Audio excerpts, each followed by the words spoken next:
بالله من الشيطان الرجيم. بسم الله الرحمن الرحيم. السلام عليكم ورحمة الله وبركاته.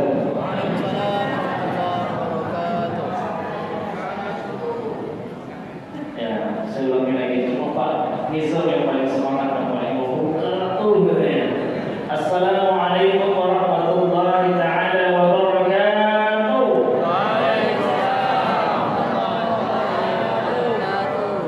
Alhamdulillahi rabbil alamin. Syahrul Ramadan alladzi unzila fihi al-Qur'an hudan lin-nasi wa bayyinatin minal huda wal furqan.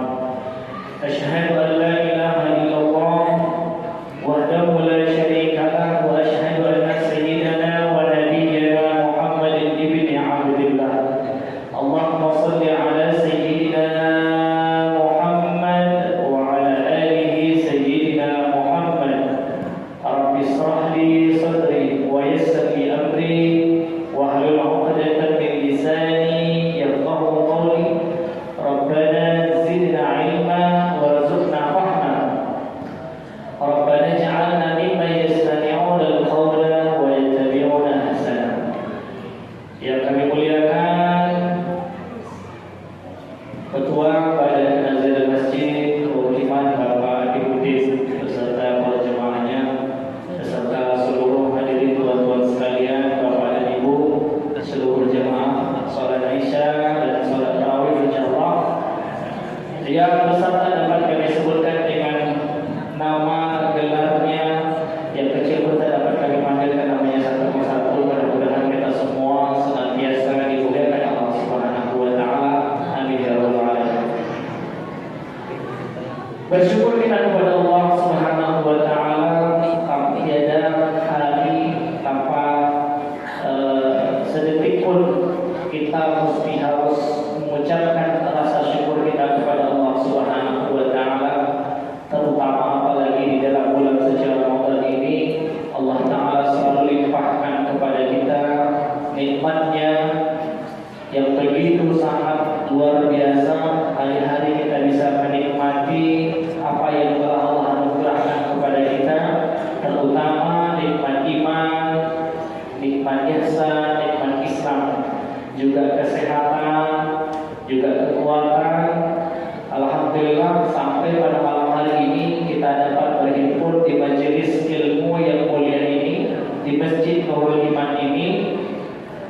Karena apapun perbuatan amalan kita di dalam bulan suci Ramadan ini, tegak kita, duduk kita, kedipan mata kita, bahkan tidur kita, semuanya bisa menjadi ibadah. Semuanya bisa bernilai pahala di sisi Allah Subhanahu wa taala. Bagaimana tidak kita tidak bersyukur atas semua itu? Jadi duduk-duduk begini aja nih, duduk santai sambil dengar-dengar tausiah, dengar-dengar majelis ilmu, sudah dapat pahala kita. Langkah kaki kita, ayunan tangan kita menuju ke masjid dengan niat untuk beribadah kepada Allah, semua juga dinilai ibadah, ada pahalanya. Maka mesti kita harus mengucapkan rasa syukur alhamdulillahirabbil alamin kepada Allah Subhanahu wa taala yang tiada henti-hentinya terus menganugerahkan nikmatnya kepada kita semua. Mudah-mudahan kita termasuk hamba-hamba Allah yang selalu menyadari, yang selalu ingat, yang selalu tahu bahwa apapun yang kita hirup di dunia ini adalah bagian daripada kenikmatan, dan kita termasuk hamba-hamba Allah yang pandai bersyukur. Amin ya rabbal alamin. Salawat berkata cinta kasih dan salam kepada baginda Rasulullah Muhammad sallallahu alaihi wa alihi wa sahbihi wasallam. Allahumma salli ala sayyidina Muhammad wa ala alihi sayyidina Muhammad. Bapak Ibu yang dimuliakan Allah Subhanahu wa taala, salawat ini sangatlah penting ketika ada saudara-saudara kita yang menyebutkan nama baginda Rasulullah, kita ucapkan salawat segera. Kenapa? Karena salah satu umat Nabi Muhammad itu yang dianggap pelit atau yang bakhil itu, ketika dia mendengar namanya kemudian dia tidak mau berselawat. Al-bakhil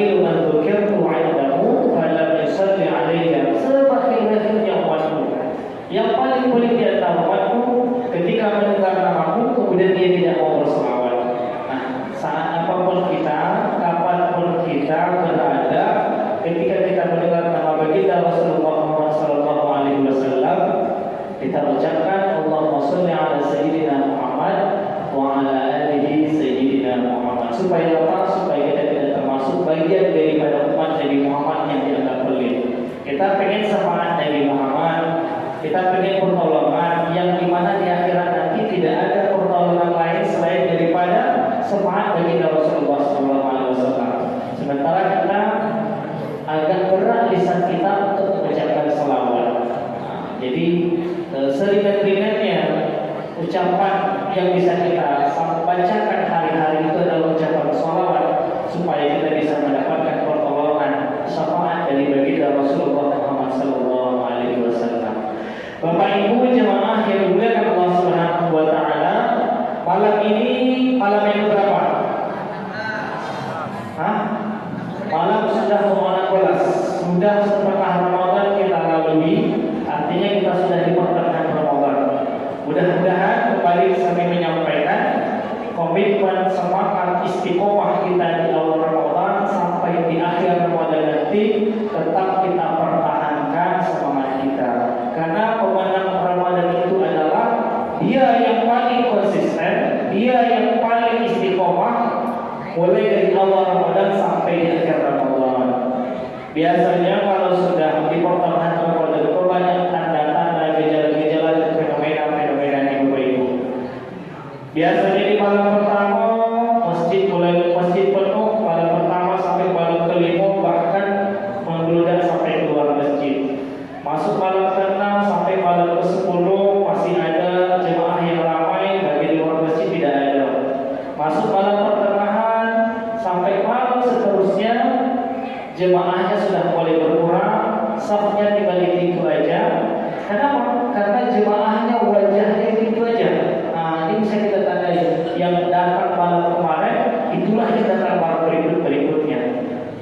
Mudah-mudahan ini jemaah yang pada malam hari ini bertahan sampai di pertengahan Ramadan nanti, ini juga lah jemaah yang sampai di akhir Ramadan nanti. Jangan sampai ada yang berkurang. Karena para ulama itu menyebutkan bahwa orang yang paling beruntung mendapatkan Ramadan itu adalah yang paling istiqomah amalannya mulai dari awal sampai di akhir. Dan amalan itu dinilai bukan dilihat dari awalnya, amalan itu dilihat ketika akhirnya dia seperti apa. Buat apa kita di awalnya semangat, tapi di akhirnya kita sudah mulai loyo. Nah, mestinya semakin penghujung Ramadan ini semakin semangat kita. Karena di awal-awal Ramadan itu masih apa? Masih pemanasan. Puncaknya mulai dari pertengahan sampai di akhir Ramadan. Kenapa? Karena dari pertengahan sampai di akhir Ramadan nanti, disitulah nanti adanya fadilah Ramadan yang bisa kita lalui.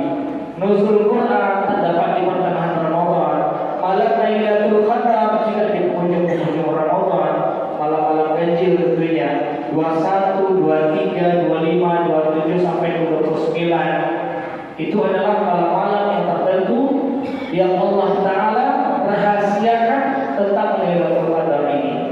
Mudah-mudahan kita yang tetap istiqomah ini bisa mendapatkan Lailatul Qadar, bulan yang lebih baik daripada 1000 bulan. Amin ya rabbal alamin. Bapak Ibu jemaah yang dimuliakan Allah Subhanahu wa taala, ternyata Ramadan itu tidak hanya mengajarkan kita tentang bagaimana menahan lapar, menahan haus, menahan lisan kita untuk berkata yang tidak baik, menahan amarah, menahan emosi kita. Tapi Ramadan juga mengajarkan kepada kita tentang bagaimana cara kita untuk memperbaiki diri lewat mensucikan dan membersihkan jiwa kita melalui harta kita, Bapak Ibu. Islam mengajarkan kepada kita melalui bulan suci Ramadan ini bagaimana kita bisa membersihkan diri kita, mensucikan jiwa kita lewat harta kita. Apa itu? Bisa lewat sedekah, berinfak, memberikan hadiah, terutama menunaikan zakat. Jadi di malam pertengahan Ramadan ini kembali kami untuk mengingatkan bahwa biasanya kalau sudah di pertengahan sampai di penghujung Ramadan, kita sudah mulai panitia zakat itu sudah memulai mengingatkan kepada kita untuk menunaikan zakat. Di dalam ajaran agama kewajiban yang menjadi fondasi utama bagi seorang muslim itu adalah salah satunya itu adalah kewajiban untuk menunaikan zakat. Dan kewajiban-kewajiban itu termasuk di dalam rukun Islam. Salah satu fondasi utama di dalam rukun Islam itu supaya tegaknya Islam itu adalah menunaikan zakat. Rasulullah sallallahu alaihi wasallam bersabda, "Buniyal Islam 'alal khamsi." Islam itu tegaknya 5 perkara, terbangun dengan 5 perkara. Yang pertama apa? Syahadatu an la ilaha illallah wa anna Muhammadar Rasulullah, mengucapkan 2 kalimat syahadat. Wa iqamatis shalah, mendirikan salat. Wa ita'iz zakah, menunaikan zakat. Wa shaum Ramadan, berpuasa di bulan suci Ramadan. Wa hajjul baiti man istata'a ilaihi sabil. Dalam hadis ini kita memahami bahwa zakat adalah bukan ibadah yang ringan, bukan sekadar anjuran, tapi zakat adalah merupakan suatu kewajiban bagi seorang mukmin, wajib bagi seorang yang beragama Islam, yang berarti menjadi bagian daripada tiap agama. Nah, ketika rukun yang 5 ini salah satu tidak kita laksanakan, maka tidak sempurna keislaman kita. Dan di dalam zakat itu tidak disebutkan bagi yang tidak mampu, hanya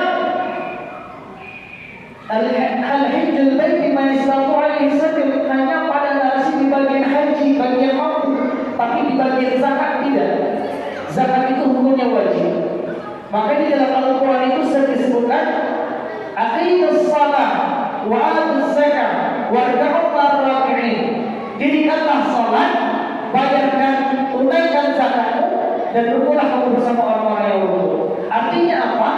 Artinya kedudukan zakat ini di dalam Al-Quran itu sering disandingkan dengan salat.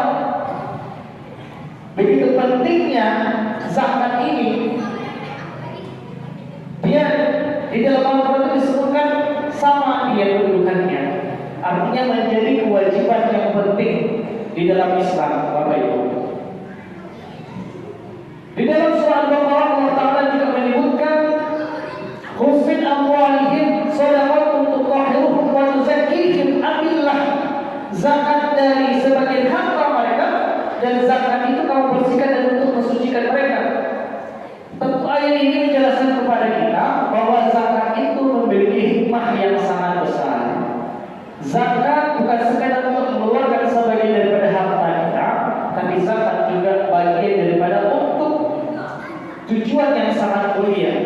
Apa tujuan kita bisa berzakat? Yang pertama, tujuannya adalah supaya kita bisa membersihkan harta kita. Harta yang kita dapatkan itu, baik yang bersumber dari usaha perdagangan, baik yang bersumber dari usaha kita sebagai pebisnis, baik yang bersumber dari kita sebagai orang yang berprofesi, PNS, P3K, polisi, tentara, dokter, orang yang bekerja sebagai profesi mendapatkan hasil dari itu semua, di mana hasil yang ia dapatkan itu secara keseluruhan tidak menjadi hak miliknya secara total. Ada hak buat orang lain yang berhak menerima dari apa yang kita dapatkan dari harta kita itu. Dan ketika kita mengeluarkan sebagian dari harta kita itu, maka bersihlah harta kita dari yang kita terima itu. Jadi jangan kita kira bergaji sampai 5 juta itu semuanya total punya kita. Penghasilan sawit kita 1 bulan itu dalam 2 kali putaran itu bisa mendapatkan 7-8 juta, itu sudah punya kita semua. Di dalam itu ada hak orang lain yang berhak untuk menerima dari apa yang kita miliki harta tersebut. Maka untuk membersihkan harta kita itu, kita keluarkan sebagian darinya. Yang kedua apa? Tujuannya itu adalah untuk mensucikan jiwa kita ini. Dari apa? Dari sifat kikir, sifat yang sombong dan cinta terhadap dunia yang secara berlebih-lebihan. Jadi jangan dikira kita dianggap kalau orang sudah punya harta yang banyak, kita dianggap orang yang pelit, orang yang bakhil, orang yang kikir. Jadi pada dasarnya Manusia memiliki kecenderungan untuk mencintai hartanya, namun zakat lebih diprioritaskan. Kita latih untuk berbagi dan peduli kita kepada sesama. Itulah tujuan zakat itu. Kemudian yang kedua apa? Zakat juga menjadi sarana untuk membantu saudara-saudara kita yang membutuhkan. Inilah yang dinamakan dengan berbagi bersama-sama. Supaya apa? Supaya fakir, miskin, para asnaf yang untuk berhak menerima zakat itu bisa menikmati hasil daripada zakat yang diberikan kepadanya, bisa membantu mereka yang dalam kesulitan dan kesusahan. Ibadah Allah ditentukan Allah Subhanahu wa Ta'ala. Nah, di dalam Islam itu ada dua jenis zakat yang wajib atau yang sering kita kenal itu, yang kita keluarkan. Yang pertama itu adalah zakat mal, yang kedua itu zakat fitrah. Nah, zakat mal ini adalah zakat yang dikeluarkan dari harta yang kita dapati yang telah mencapai nisabnya. Harta yang kita dapati dari gaji profesi kita, dari penghasilan sawit kita, dari usaha perdagangan kita yang sudah mencapai nisabnya. Nisab itu apa? Batas minimal harta yang membuat seseorang itu wajib untuk mengeluarkan zakat. Nisab itu, saya ulangi, apabila hartanya itu sudah mencapai batas minimal yang membuat dia wajib untuk mengeluarkan zakat. Jadi para ulama telah sepakat menjelaskan bahwa zakat mal itu dia setara seperti dengan 85 gram emas. Apabila kita mengumpulkan harta yang kita dapatkan dalam setahun dan ia setara dengan 85 gram emas, maka wajiblah kita untuk mengeluarkan zakatnya. Bukan berarti kita sudah mengumpulkan emas sampai 85 gram emas sampai itu, tapi yang kita dapatkan dari harta yang kita miliki itu, baik dari usaha perdagangan kita, dari usaha penghasilan sawit kita, dari hasil gaji profesi yang kita miliki, setara pendapatannya dengan 85 gram emas dalam setahun, maka sampailah nisabnya, wajiblah kita keluarkan zakat itu. Berapa yang harus dikeluarkan? 2,5%. 2,5% dari harta yang kita miliki. Jadi cara menghitungnya gimana Bapak Ibu? 85 gram emas. Misal kalau harga 1 gram emas itu 500.000, maka dikalikan dia per 1 gram emas itu, 85 gram emas itu berapa penghasilan dapatnya? Kita bandingkan dengan pendapatan kita dalam 1 bulan atau dalam setahun itu berapa?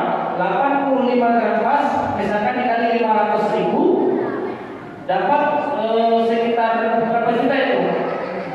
Saya buka kalkulator dulu ya. Nah, 85 gram emas besar berapa sih? 32.500.000, kemudian dibagi 12 dalam setahun dapat berapa?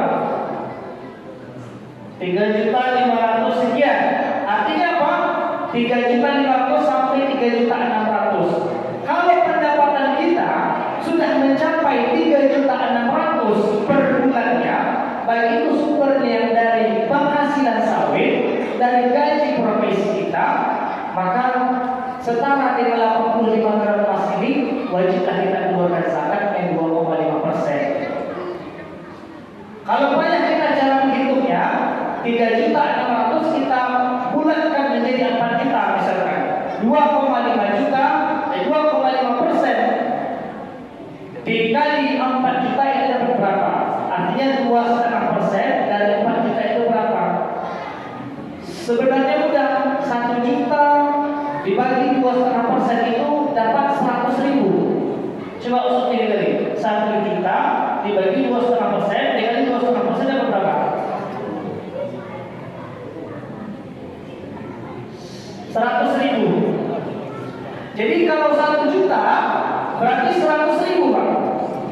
2 juta berarti 50.000. 3 juta berarti 75.000. 4 juta berarti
Nah, jadi total yang kita dapatkan itu, disitulah baru kita keluarkan zakatnya. Jangan dipotong dulu baru dikeluarkan zakat. Gaji seorang PNS misalnya per bulan 3 juta, dapat lagi uang dinas, uang perjalanan ini, uang sundul, uang sikut, uang apa semuanya dikumpulkan dapat 10 juta per bulan. Tinggal kalikan aja 2,5% berapa dikeluarkan. Jadi zakat mal itu tidak hanya yang udah kaya raya, duitnya banyak baru keluarkan zakat mal, tidak. Kita yang sudah berpenghasilan setara dengan 85 gram emas, segeralah kita bayarkan zakat kita. Boleh kita bayarkan per bulan, boleh kita bayarkan per tahun. Nah, kalau 4 juta per bulan kita dapatkan, berarti setiap bulan 100 ribu. Bulan kedua 100 ribu. Kalau dikalikan setahun 12 bulan, 100 ribu kali 12 berarti 1.200.000 setahun. Kalau 4 juta, perkaranya mau kita bayarkan setiap bulan itu ringan, kita bayarkan setiap tahun, perbedaan itu syaratnya. Kalau setiap bulan kita bayar, mungkin godaan tak banyak. Setan membiarkan aja, udahlah biarkan aja lah dibayarkan zakatnya cuma 100 ribunya. Tapi kalau setahun kita bayarkan 1.200.000, lumayan itu. Bisa dapat semua handphone kalau dibeli. Nah, datanglah setan alladzi yuwaswisu fi sudurin nas. Bisikan-bisikan itu bukan dari setan, tapi datang bisikan itu kan dari manusia. Awak kadang-kadang mau mengeluarkan ide atau apa tak bayar zakat, ibu datang kawan tak kemana? Aku tak bayar zakat. Kenapa zakat yang dikeluarkan 1.200.000 untuk setahun? Mak banyak 1.200.000 dulu ya. Beli handphone pokoknya. Nah, itulah tujuh setan. Setan ini bukan setan botol, tapi bisikan-bisikan manusia datangnya dari setan itu tadi. Jadi supaya dia ringan, boleh bayarkan per bulan, boleh bayarkan 1 tahun supaya tidak berat. Itu kalau zakat mal. Kalau sudah sampai misalnya setara dengan 85 gram emas. Sebenarnya kita boleh melihat kajian-kajian dari Ustaz Ahmad Somad, Ustaz Al-Hidayah di YouTube itu sudah banyak sudah dengan bagaimana proses pembagian zakat ini Bapak Ibu. Kadang-kadang kalau sudah soal hitung-hitungan zakat ini banyak yang berat-berat tak bingung untuk hitung-hitungan matematikanya gitu. Jadi kita sudah ada terbentuk kepanitiaan zakat yang mau berkonsultasi soal zakat. Kita ada 7 orang panitia zakat yang sudah terbentuk dari pemerintah kepulauan. Ada Pak Haji Faisal, ada saya sendiri, ada Pak Yukri, kemudian juga ada Pak Juri, Pak Muhammad Rawi, Pak Ibrahim, Pak Haji Abu Bakar. Nah, itu ada 7 orang panitia yang menghimpun zakatnya di Kepulauan Rantau sini. Pak Haji Faisal sebagai ketua, saya sebagai sekretaris dan kawan-kawan yang sebagai anggota. Boleh bayar lewat mana siapapun kita boleh bayar dan konsultasi soal penghitungan zakat pun bisa. Semuanya ini sudah pakar-pakarnya di bidang zakatnya dan sudah dipilih sesuai dengan keahlian dan keilmuannya. Jadi yang mau konsultasi zakat boleh. Saya sudah mengeluarkan zakat saya Ustaz. Setiap bulan saya kasih kepada masjid, setiap bulan saya sudah kasih kepada yatim, setiap bulan saya sudah kasih kepada janda. Kita harus tengok niatnya dulu. Niat yang kita bayarkan dalam setiap bulan itu untuk apa? Karena makna zakat, sedekah, infak, hadiah, hibah, apalagi wasiat, apalagi pemberian secara cuma-cuma itu artinya berbeda-beda maknanya. Zakat itu ada ikrarnya yang kita ucapkan. Nah, kalau sedekah itu kita berikan kepada yang mereka membutuhkan, fakir dan miskin yang kita tolong. Kalau infak itu adalah untuk kepentingan umat, ke masjid, pembangunan jembatan, ke sekolah tahfiz, sekolah-sekolah agama, pesantren. Kalau hadiah itu kita berikan untuk apa? Untuk memberikan bentuk penghargaan, siapapun bisa kita beri. Nah, yang kita kasih setiap bulan itu kepada siapa?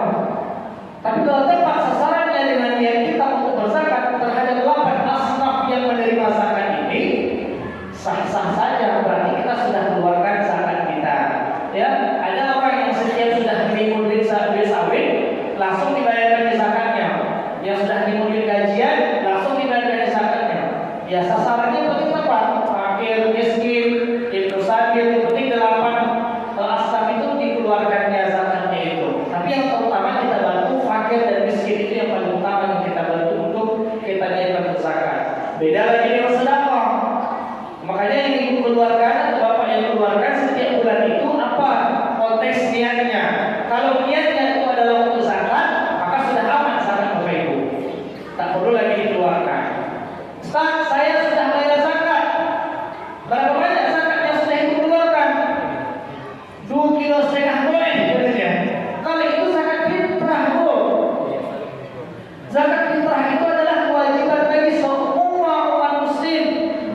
Siapapun dia tanpa terkecuali wajib dia untuk menunaikan zakat itu kalau zakat fitrah.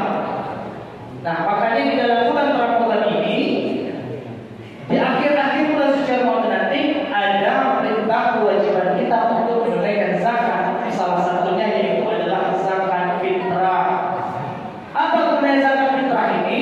Gunanya itu adalah untuk mensucikan jiwa kita ini, membersihkan diri kita ini setelah selama 1 bulan penuh kita melaksanakan ibadah puasa.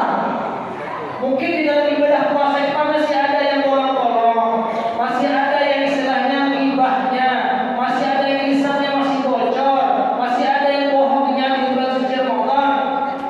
Maka untuk menutupi itu semua, menyempurnakan ibadah puasa kita itu dengan menunaikan zakat yang dinamakan dengan zakat fitrah. Jadi jangan sampai fenomena-fenomena anak kita yang muncul di tempat kita ini, apabila dia sudah menerima zakat, dia tak hendak lagi bayar zakat. Nah, itu salah itu. Seorang bayi saja yang mau dilahirkan malam hari 1 Syawal itu, atau bahkan subuh Syawal dia lahir, maka kewajiban dari orang tuanya untuk menunaikan zakat untuk anaknya sebagai seorang bayi sebelum matahari terbit dan seorang khatib pada saat sholat Idul Fitri turun dari mimbar. Begitu wajibnya untuk bayar zakat ini. Jadi sekali lagi kami sampaikan bahwa kewajiban zakat itu adalah diperuntukkan buat kaum muslimin, mukminin dan mukminat, tua dan muda, anak-anak, semuanya wajib untuk bayar zakat. Kata Rasulullah itu, bayarlah zakatmu sebanyak 1 sa'. 1 sa' itu kalau kita di Indonesia ini sama dengan 2,5 kg beras atau sampai 3 kg beras untuk 1 jiwa, bukan 1 keluarga. 1 jiwa 2,5 kg beras sampai 3 kg beras. Boleh 1 jiwa kita bayar 3 kilo atau 2,5 atau 2,7. Jadi ringnya itu dari 2,5 sampai 3 kg beras. Sama dengan 1 sa' yang disampaikan dalam hadis Rasulullah SAW. Jadi untuk itu Bapak Ibu dimuliakan Allah Subhanahu Wa Taala, mudah-mudahan di pertengahan sampai di puncak Ramadan ini ada kewajiban-kewajiban utama yang mesti harus kita tegakkan sebagai fondasi untuk menegakkan agama Islam ini. Salah satunya yaitu adalah menunaikan zakat. Dan zakat itu ada 2, zakat mal dan zakat fitrah. Zakat mal apabila sudah sampai nisabnya seperti yang saya sampaikan tadi. Zakat fitrah adalah kewajiban bagi setiap individu untuk membersihkan jiwa kita ini pas di penghujung bulan suci Ramadan. Jadi dua itu adalah bagian yang terpenting untuk memenuhi rukun Islam atas tegaknya fondasi keislaman kita.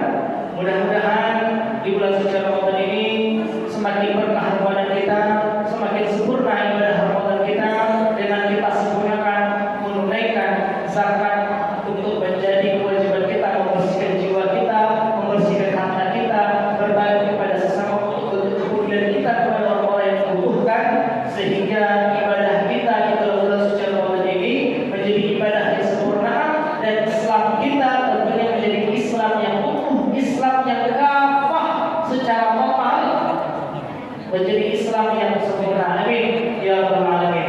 Bapak Ibu dimuliakan Allah Subhanahu Wa Taala, demikian yang dapat kami sampaikan.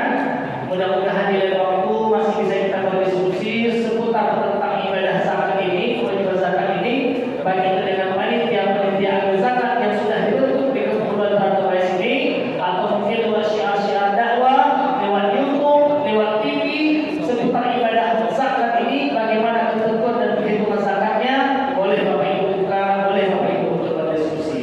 Demikian.